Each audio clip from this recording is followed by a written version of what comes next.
જય ગાય માતા, જય તુલસી માતા. સત્સંગ ધાર્મિક કથાઓમાં આપનું હાર્દિક સ્વાગત છે. આજે આપણે ગાય તુલસી વ્રતનું મહાત્મય, પૂજા વિધિ, વ્રત કઈ રીતે કરવું અને તેની પવિત્ર દિવ્ય કથા વાર્તા સાંભળીશું. ગાય તુલસીનું વ્રત આપણે શ્રાવણ વદ અમાસના દિવસે કરવામાં આવે છે. આ વ્રત કુમારિકાઓ પોતાને સારો પતિ મળે તેના માટે કરે છે. સૌભાગ્યવતી સ્ત્રીઓ પોતાના પતિના લાંબા આયુષ્ય માટે કરે છે. જ્યારે નિસંતાન દંપતી હોય તે આ વ્રત પોતાને સંતાન પ્રાપ્તિ માટે કરે છે. આ વ્રતમાં આપણે ગાય માતાની અને તુલસી માતાની પૂજા કરવામાં આવે છે. ગાય તુલસીનું વ્રત આપણે શ્રાવણ માસમાં અમાસના દિવસે આવે છે અને જો આ અમાસના દિવસે સોમવાર આવતો એટલે કે સોમવતી અમાસ હોય તો આપણે આ વ્રતનું અનેક ગણું મહત્વ વધી જાય છે. એક વર્ષમાં આપણે 3 થી 4 સોમવતી અમાસ આવે છે અને એમાં પણ જો શ્રાવણ માસમાં સોમવતી અમાસ આવતી હોય અને તેમાં આપણે ગાય તુલસી માતાનું વ્રત કરતા હોય તો તેનું પુણ્ય ફળ વધી જાય છે. સમુદ્ર મંથનમાંથી તમને બધાને ખબર જ હશે કે 14 રત્નો નીકળ્યા હતા. આ 14 રત્નોમાં એક રત્ન ગાય માતા હતા. ગાય માતા સમુદ્ર મંથનમાંથી ઉત્પન્ન થયા છે. ગાય માતા મનુષ્યનું કલ્યાણ કરવા માટે આ પૃથ્વી ઉપર આવ્યા છે. ગાય માતા પોતાના વાછરડાને ભૂખ્યો રાખે છે અને મનુષ્યને દૂધ આપે છે. આ ઋણ આપણે ક્યારે પણ ચૂકવી નથી શકવાના. તુલસી માતાના તો આપણે જેટલા ગુણો કહીએ એટલા ગુણો ઓછા છે. તુલસી માતામાં બહુ બધા ગુણો છે. તુલસી માતાનું દરરોજ સેવન કરવાથી આપણા શરીરમાંથી ઘણા બધા રોગો હંમેશા માટે નાશ પામે છે. ભગવાન શ્રી હરિને તુલસી ખૂબ જ પ્રિય છે. દરરોજ ભગવાન શ્રી હરિને તુલસી અર્પણ કરવામાં આવે છે. આપણે ભગવાન શ્રી હરિને જ્યારે ભોગ ધરાવીએ ત્યારે આપણે તુલસી પત્ર તેમાં જરૂર અર્પિત કરીએ છીએ. તો ભગવાન શ્રી હરિને આપણે ભોગ ધરાવીએ અને તુલસી પત્ર તેમાં અર્પિત ન કરીએ તો તે ભોગ અધૂરો ગણાય છે.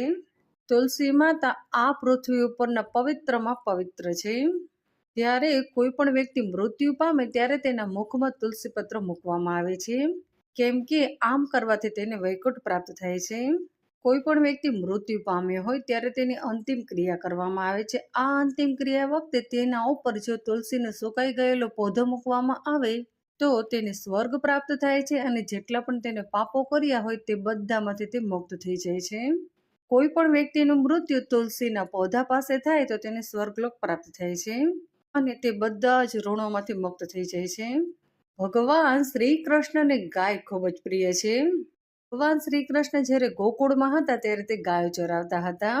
ગાયોનું દૂધ, માખણ, દહીં, છાશ પી અને ભગવાન શ્રી કૃષ્ણ મોટા થયા છે. ભગવાન શ્રી કૃષ્ણને ગાયને હંમેશા માતા કહી અને બોલાવતા હતા. ભગવાન શ્રી કૃષ્ણ જ્યારે વાંસળી વગાડે ત્યારે બધી જ ગાયો ભેગી થઈને તરત જ ભગવાન શ્રી કૃષ્ણ પાસે આવી જતી હતી. ગાય માતાના શરીરમાં 33 કરોડ દેવતાનો વાસ છે. ગાય માતાનું આપણે ફક્ત એકવાર નામ સ્મરણ કરવામાં આવે તો આપણે સમજી લેવાનું કે આપણે 33 કરોડ દેવતાઓનું નામ સ્મરણ કર્યું છે. ગાય માતાને આપણે કામધેનુ કહેવામાં આવે છે. ગાય માતાનો અને તુલસી માતાનું આપણે નિત્ય પૂજન કરવું જોઈએ અને જો તે શક્ય ન હોય તો આ દિવસે તો અવશ્ય આપણે ગાય માતા અને તુલસી માતાનું પૂજન કરવું જોઈએ. આપણા હિન્દુ ધર્મમાં ઘણા બધા વારો, તહેવારો, ઉપવાસો છે. માંથી મોટા ભાગના વારો તહેવારો સ્ત્રીઓ કરતી હોય છે અને આ સ્ત્રીઓ પોતાના પતિના લાંબા આયુષ્ય માટે અને પોતાના સંતાનના લાંબા આયુષ્ય માટે કરતી હોય છે. ગાય તુલસી માતાનું વ્રત પણ એવું જ છે. કુમારિકાઓ પોતાને સારો પતિ મળે તેના માટે કરે છે, જ્યારે સૌભાગ્યવતી સ્ત્રીઓ પોતાના પતિ માટે અને પોતાના સંતાન માટે કરે છે અને જે નિસંતાન દંપતી છે તે આ વ્રત સંતાન પ્રાપ્તિ માટે કરે છે. આપણે હિન્દુ ધર્મમાં અલગ અલગ પશુઓ અને પક્ષીઓની પૂજા કરીએ છીએ. બોળ ચોથમાં આપણે ગાય માતાની પૂજા કરીએ છીએ. જ્યારે નાગપંચમી હોય ત્યારે આપણે નાગ દેવતાની પૂજા કરીએ છીએ. નોળી નોમના દિવસે આપણે નોળિયા દેવની પૂજા કરીએ છીએ. જ્યારે વડ સાવિત્રી આપણે વ્રત આવે ત્યારે આપણે વડની પૂજા કરીએ છીએ. શ્રાવણ માસમાં આપણે આખો શ્રાવણ માસ પીપળાની પૂજા કરીએ છીએ. કોયલ વ્રત હોય ત્યારે આપણે કોયલની પૂજા કરીએ છીએ. આવી રીતે આપણે ગાય તુલસી વ્રતમાં ગાય માતા અને તુલસી માતાનું પૂજન કરવામાં આવે છે. આ વ્રતમાં આપણે પૂજા કઈ રીતે કરવી? તો પ્રથમ સવારે વહેલા ઉઠી નાહી ધોઈ અને આ દિવસે આપણે લીલા કલરના વસ્ત્રો નથી પહેરવાના. લીલા શાકભાજી કે લીલી કોઈ પણ વસ્તુ આ દિવસે આપણે નથી ખાવાની. લીલા સિવાય તમે બીજા ગમે તે કલરના કપડાં પહેરી શકો છો. આ દિવસે આપણે એકટાણું કરવાનું છે. એક સમય ભોજન લઈ અને આપણે ઉપવાસ કરવાનો છે. નાહી ધોઈ અને તૈયાર થઈ ગયા પછી આપણે આપણા માતાજી ઈષ્ટદેવની દરરોજ જેવી રીતે પૂજા કરતા એવી રીતે આપણે પૂજા કરવાની છે. પછી આપણે તુલસી માતાની પૂજા કરવાની છે. તુલસી તો બધાના ઘરમાં અવશ્ય હોય જ છે. સૌ પ્રથમ તમારે કંકુથી તુલસી માતાને તિલક કરવાનું છે, ચોખા લગાવવાના છે અને તુલસી માતાને આપણે ચુંદડી પહેરાવવાની છે. આ દિવસે તુલસી માતાને અવશ્ય ચુંદડી ઓઢાડવી. ચુંદડી ઓઢાડ્યા પછી આપણે અબીલ ગુલાલથી તુલસી માતાની પૂજા કરવાની છે. ઘીનો દીવો કરવાનો છે. આ દિવસે શક્ય હોય તો તુલસી માતા સમક્ષ આપણે ગાયના ઘીનો દીવો કરવો. પછી આપણે તુલસી માતાને નાગલાનો હાર બનાવવાનો છે અને આ હાર પહેરાવાનો છે. પછી આપણે પુષ્પનો હાર પહેરાવાનો છે, પુષ્પ ચડાવવાના છે. આ દિવસે ધૂપ અવશ્ય કરવો. કોઈ પણ વ્રત હોય ત્યારે આપણે ધૂપ અવશ્ય કરો. ધૂપ કરવાથી આપણા ઘરમાં જે નકારાત્મક ઉર્જા હોય છે તે સમાપ્ત થાય છે અને સકારાત્મક ઉર્જાનો આપણા ઘરમાં વાસ થાય છે. પહેલા ઋષિઓ મુનિઓ ખૂબ જ યજ્ઞ કરતા હતા. યજ્ઞ કરવાથી આપણે આખી પૃથ્વીમાં જેટલા પણ વ્યક્તિઓ રહે છે તે બધાનું કલ્યાણ કરી શકીએ છીએ. પરંતુ તે આપણે અત્યારે શક્ય નથી, એટલે આપણે ઘરે આપણે ધૂપ અવશ્ય કરવો. આ દિવસે તુલસી માતાને જળ ચડાવતી વખતે ઓમ તુલસી માતાએ નમઃ મંત્રનો તમે જાપ કરી શકો છો. તુલસી ચાલીસા સાંભળી શકો છો. તુલસી અષ્ટોત્તર શતનામાવલી સાંભળી શકો છો. પછી આપણે ગાય માતાની પૂજા કરવાની છે. ગાય માતાની પૂજા કરતી વખતે સૌ પ્રથમ આપણે ગાયના કપાળમાં કંકોથી તિલક કરવું, ચોખા લગાવવા, અબીલ ગુલાલ લગાવવો. પછી આપણે ગાયના ગળામાં નાગલાનો હાર પહેરાવાનો છે, પુષ્પનો હાર પહેરાવાનો છે. પછી આપણે ગાય માતાની પ્રદક્ષિણા કરવાની છે. પ્રદક્ષિણા તમે 1, 3, 5, 7, 9 કે 11 કરી શકો છો. આ દિવસે ગાય માતાને રોટલી અવશ્ય ખવડાવી અને લીલું ઘાસ પણ અવશ્ય ખવડાવવું. ગાય માતાની જ્યારે આપણે પ્રદક્ષિણા કરતા હોય ત્યારે ઓમ ગાય માતાએ નમઃ અથવા તો ઓમ ગૌ માતાએ નમઃ એવી રીતે મંત્ર જાપ કરવા. આજના દિવસે આપણે ગાય માતાની ચાલીસા, ગાય અષ્ટોત્તર શતનામાવલી અથવા તો તમને જે પણ મંત્ર આવડતા હોય તે મંત્રનો જાપ કરવો. આ વ્રત આપણે ગાય માતા અને તુલસી માતાને સમર્પિત છે. એટલે આ વ્રત દરમિયાન આપણે આખો દિવસ ગાય માતા અને તુલસી માતાના મંત્રનો જાપ કરવો. પછી આપણે તુલસી માતા અને ગાય માતાની આરતી ઉતારવાની, થાળ ધરાવવાનો. પછી આપણે આ વ્રતની પવિત્ર દિવ્ય કથા વાર્તા સાંભળવી અથવા તો વાંચવી. આપણે આ વ્રતની પવિત્ર દિવ્ય કથા સાંભળતી વખતે અથવા તો વાંચતી વખતે ઓમ ગાય માતાએ નમઃ, ઓમ તુલસી માતાએ નમઃ એવી રીતે મનમાં રટન કરવું. કોઈ પણ વાર તહેવાર તમે રહ્યા હોય, ઉપવાસ કર્યો હોય ત્યારે તમારે અસત્ય બોલવું નહીં, કોઈની નિંદા કોટલી કરવી નહીં. આમ કરવાથી આપણને તે વ્રતનું પુણ્ય ફળ પ્રાપ્ત થતું નથી. જો તમે ગાય માતાની પૂજા સવારે કરવાના હોય અને સવારે જો તમારે ગાય માતા ન હોય તો સાંજે જ્યારે આપણે ગાયનું ધોળ 4 વાગે આવે ત્યારે પણ તમે આ પૂજા કરી શકો છો. પરંતુ તમારે ગાય માતાનું પૂજન કર્યા પછી જ એકટાણું કરવાનું છે. હવે આપણે ગાય તુલસી માતાના વ્રતની પવિત્ર દિવ્ય કથા વાર્તા સાંભળીશું. સૌ પ્રથમ આપણે આ વ્રતની વિધિ જાણી લઈએ. આ વ્રત આપણે શ્રાવણ વદ અમાસના દિવસે કરવામાં આવે છે. આ વ્રત કરનાર વ્યક્તિએ સવારે વહેલા ઉઠી નાહી ધોઈ સ્નાનાદિથી પરવારી પછી આપણે ગાય તુલસી માતાનું પૂજન કરવાનું છે. આ દિવસે તમે લીલા કલરના વસ્ત્રો પહેરી નથી શકતા. લીલા શાકભાજી કે કોઈ પણ લીલા કલરની વસ્તુ તમે આ દિવસે ખાઈ નથી શકતા. ગાય તુલસી માતાનું પૂજન થઈ ગયા પછી આપણે આ વ્રતની પવિત્ર દિવ્ય કથા વાર્તા સાંભળવી. આ વ્રત આપણે કુમારિકાઓ પોતાને મનગમતો પતિ મળે તેના માટે કરે છે. સૌભાગ્યવતી પોતાના પતિ માટે અને પોતાના સંતાન માટે કરે છે. જ્યારે નિસંતાન દંપતી આ વ્રત પોતાની સંતાન પ્રાપ્તિ માટે કરે છે. હવે આપણે આ વ્રતની પવિત્ર દિવ્ય કથા વાર્તા શરૂ કરી દઈએ. આ વ્રતની કથા વાર્તા આપણે તુલસી ક્યારા આગળ બેસી અને સાંભળવાની છે. આપણે હિન્દુઓમાં એવું કોઈ પણ ઘર નહીં હોય જ્યાં તુલસી ક્યારો ન હોય. જો કોઈના ઘરમાં તુલસી ક્યારો ન હોય તો તમારે સમજવાનું કે એ ઘર નર્ક સમાન છે. હવે આપણે તુલસી ક્યારા આગળ બેસી જઈ, આસન પાથરી અને હાથમાં આપણે ચોખા લઈ લઈએ અને આપણે વાર્તા શરૂ કરી દઈએ. એક ગામમાં એક બ્રાહ્મણ અને બ્રાહ્મણી રહેતા હતા. આ બ્રાહ્મણ અને બ્રાહ્મણીની એક દીકરી હતી. આ દીકરી પોતાને મનગમતો પતિ મળે તેના માટે ગાય તુલસી માતાનું વ્રત કરતી હતી. પરંતુ આ દીકરી તો ગાય તુલસી માતાનું વ્રત પૂર્ણ કરે તે પહેલા જ અવસાન પામી. પછી આ કન્યાનો જન્મ એક કોળી કુટુંબમાં થયો. ત્યાં આ દીકરીનું નામ કમળા પાડવામાં આવ્યું. કમળા તો રૂપનો અવતાર હતી. બધા જ કહેતા હતા કે કોળીના ઘરે તે આવી કન્યા થોડી હોતી હશે. આ તો કાદવમાં કમળ ખીલ્યું હોય એવું લાગે છે. કમળા તો રાતે ન વધે એટલે દિવસે વધવા લાગી અને તે મોટી થઈ ગઈ. હવે તેના માતા પિતાને તેના લગ્નની ચિંતા સતાવવા લાગી. કમળા તો એટલી બધી રૂપાળી હતી અને એટલી ગોણિયલ પણ હતી. કોળી સમાજમાં તો તેને લાયક કોઈ છોકરો જ ન હતો. તેના માતા પિતા તો સતત ચિંતા કર્યા કરતા હતા કે આપણે આપણી દીકરીના લગ્ન કોની સાથે કરાવીશું. એક દિવસની વાત છે. કમળા તો ફરિયામાં કંઈક કામ કરતી હતી. એવામાં ત્યાં તેમના ગામના રાજાનો રાજકુમાર આવ્યો અને તેને આ કમળાને જોઈ. અને રાજકુમારે તો આ કમળાને જોઈ એટલે રાજકુમાર તો જોતા જ રહી ગયા કે કોળીના ઘરે આટલી સુંદર કન્યા હોય. અને તે તો એકી ટકે કમળાને જોયા કરતા હતા. રાજકુમાર તો કમળા ઉપર મોહિત થઈ ગયા. રાજકુમાર તો કમળાનું આ રૂપ જોઈ અને અંજાઈ ગયા. અને રાજકુમાર તો કમળાને કહેવા લાગે કે મારે તારી સાથે લગ્ન કરવા છે. ત્યારે કમળાએ કહ્યું કે તમે ક્યાં અને હું ક્યાં? તમે તો રાજકુમાર છો, જ્યારે હું તો એક કોળી કન્યા છું. એવામાં કમળાના માતા પિતા આવ્યા અને રાજકુમારે તેના માતા પિતાને બધી વાત કરી કે હું લગ્ન કરીશ તો તમારી દીકરી સાથે લગ્ન કરીશ અને તમારી દીકરી ખૂબ જ પસંદ છે, માટે તમે આ લગ્ન માટે હા પાડી દો. કમળાના માતા પિતાએ બે હાથ જોડી અને રાજકુમારને કહ્યું કે રાજકુમાર, તમે આ શું કહી રહ્યા છો? અમે તો હલકું વર્ણ કહેવાઈએ. અમારી કોળીની જાત કે મહેલમાં થોડી શોભતી હશે. આવી રીતે કમળાના માતા પિતાએ રાજકુમારને કહ્યું.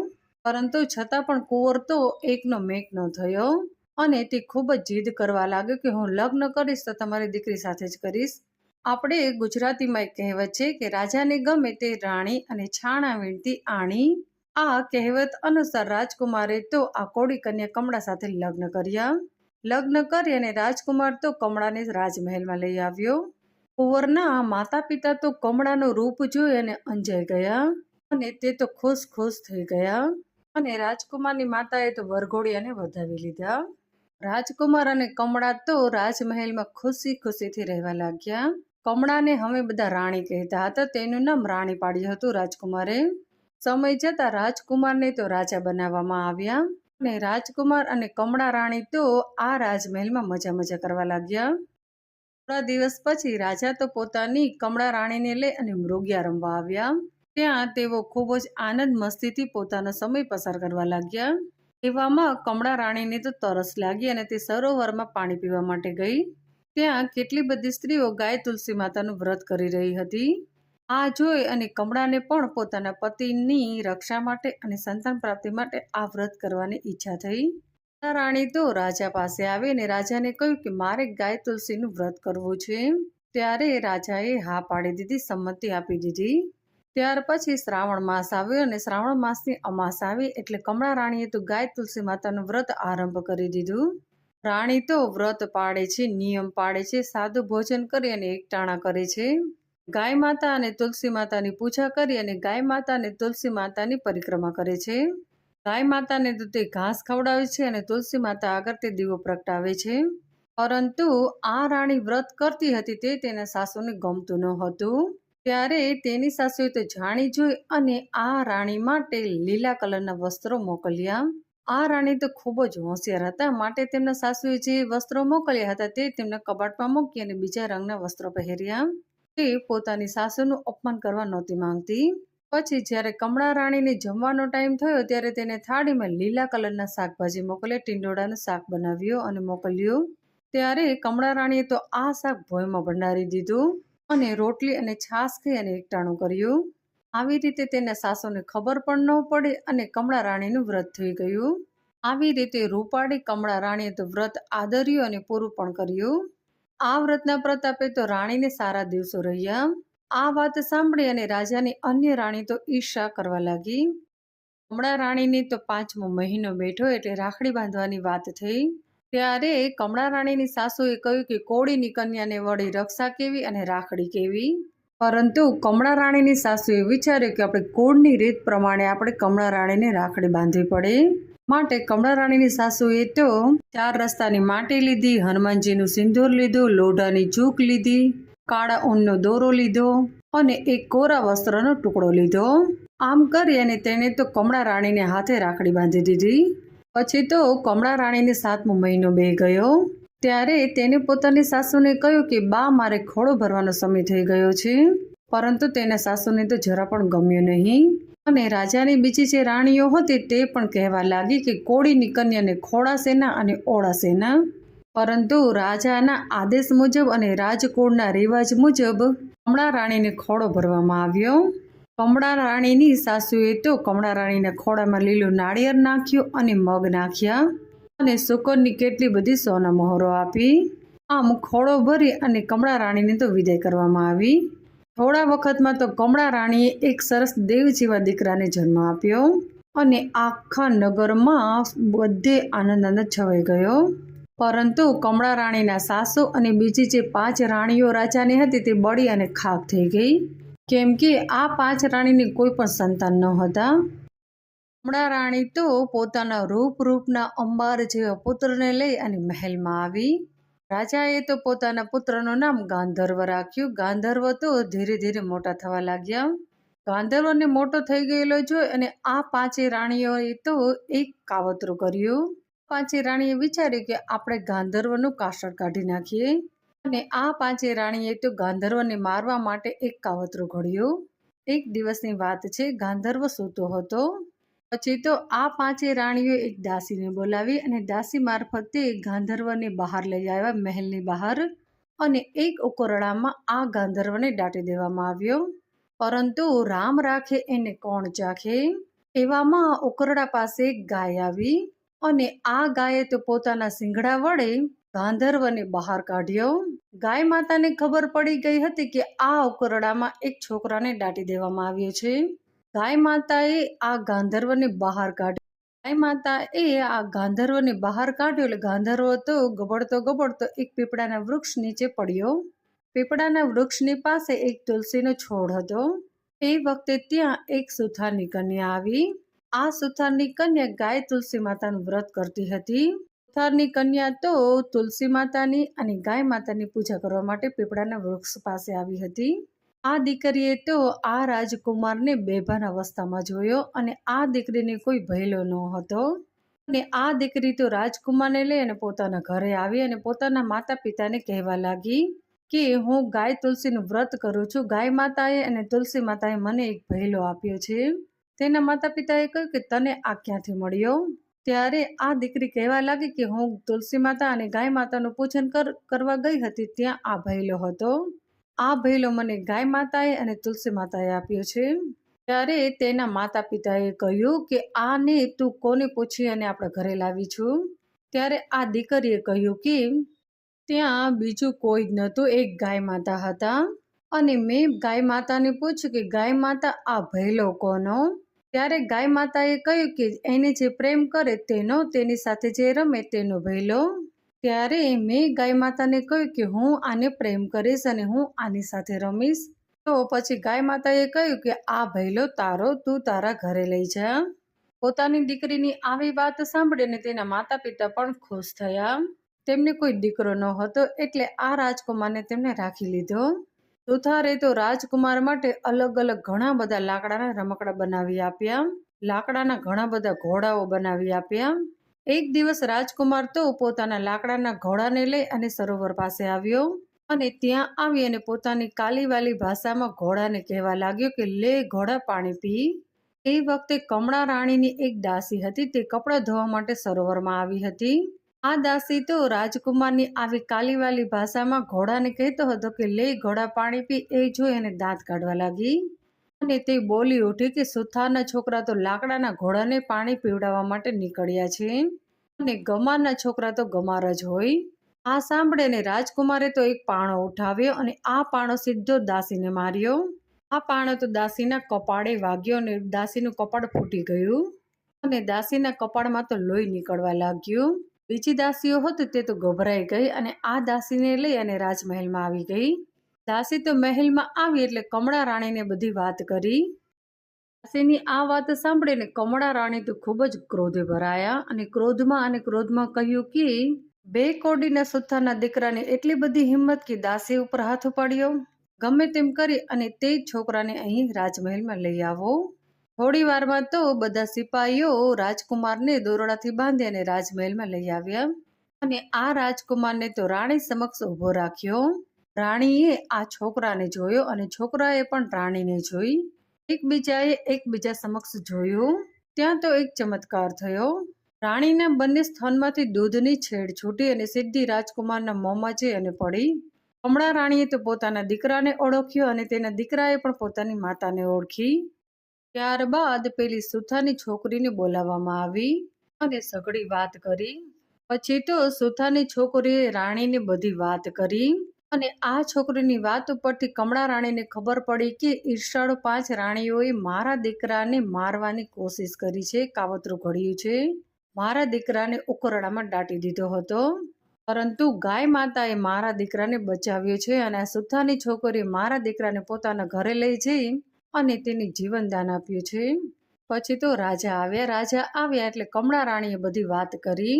આ બધું સાંભળીને રાજા તો ખૂબ જ ક્રોધે ભરાયા અને તેમને આ 5 રાણીઓને સજા કરવાનું નક્કી કર્યું. પરંતુ દયાળુ કમળા રાણીએ તો રાજાને કહ્યું કે મહેરબાની કરી અને તમે આ બીજી રાણીઓને સજા ન આપો અને તે રાજાના પગે પડી. પછી તો આ 5 રાણીઓ રાજા અને રાણીની માફી માંગવા લાગી. કમળા રાણીએ તો આ 5 રાણીને સજા ન કરવા માટે રાજાને વિનંતી કરી. આ વાત સાંભળીને આ 5 રાણીઓ તો ખુશ થઈ ગઈ. હવે તે કમળા રાણી ઉપર જરા પણ ઈર્ષાભાવ રાખતી ન હતી અને આ 5 રાણીઓએ પણ ગાય માતા અને તુલસી માતાનું વ્રત કરવાનો નિશ્ચય કર્યો. પછી તો ગાંધર્વ રાતે ન વધે એટલા દિવસે વધવા લાગ્યા અને તે મોટા થઈ ગયા. પછી આ ગાંધર્વ તો રાજા બની ગયા અને ઘણા બધા વર્ષો સુધી તેમને રાજ કર્યું. હે ગાય માતા, હે તુલસી માતા, તમે જેવા કમળા રાણીને ફર્યા તેવા સર્વને ફળજો. તમારું વ્રત કરનાર, વાર્તા લખનાર, વાર્તા વાંચનાર, વાર્તા સાંભળનાર સર્વની દશા સુધારજો. બધાને સુખ, સંપત્તિ અને સંતતિ આપજો. બધાને શ્રદ્ધા, વિશ્વાસ અને સનિષ્ઠતા પ્રદાન કરજો. હે ગાય માતા, હે તુલસી માતા, તમારું જે પણ કોઈ વ્રત કરે કુમારિકાઓ તો તેને મનગમતો પતિ આપજો અને સૌભાગ્યવતી તમારું વ્રત કરે તો તેના પતિ અને તેના સંતાનની રક્ષા કરજો. અને કોઈ નિસંતાન દંપતી તમારું વ્રત કરે તો તેને સંતાન પ્રાપ્તિની ઈચ્છા પૂર્ણ કરજો. અહીં આપણે ગાય તુલસીના વ્રતની પવિત્ર દિવ્ય કથા વાર્તા સમાપ્ત કરીએ છીએ. હું મારા આગળના વિડીયોમાં તમારી સાથે શેર કરવાની છું ગાય માતાની સરસ એક વાર્તા અને તુલસી માતાની સરસ એક વાર્તા. શ્રી ગાય માતાના પવિત્ર દિવ્ય 108 નામ, શ્રી તુલસી માતાના પવિત્ર દિવ્ય 108 નામ, શ્રી ગાય માતાની ચાલીસા અને શ્રી તુલસી માતાની ચાલીસા. આ વિડીયો ગાય તુલસીના વ્રતના દિવસે અવશ્ય તમે સાંભળજો. આ સાંભળવા માત્રથી જ આપણને પુણ્યફળ પ્રાપ્ત થાય છે અને ગાય માતા અને તુલસી માતાના આશીર્વાદ હંમેશા આપણા પર બની રહે છે. અહીં આપણે આ વિડીયો સમાપ્ત કરીએ છીએ. બોલો ગાય માતાની જય, તુલસી માતાની જય.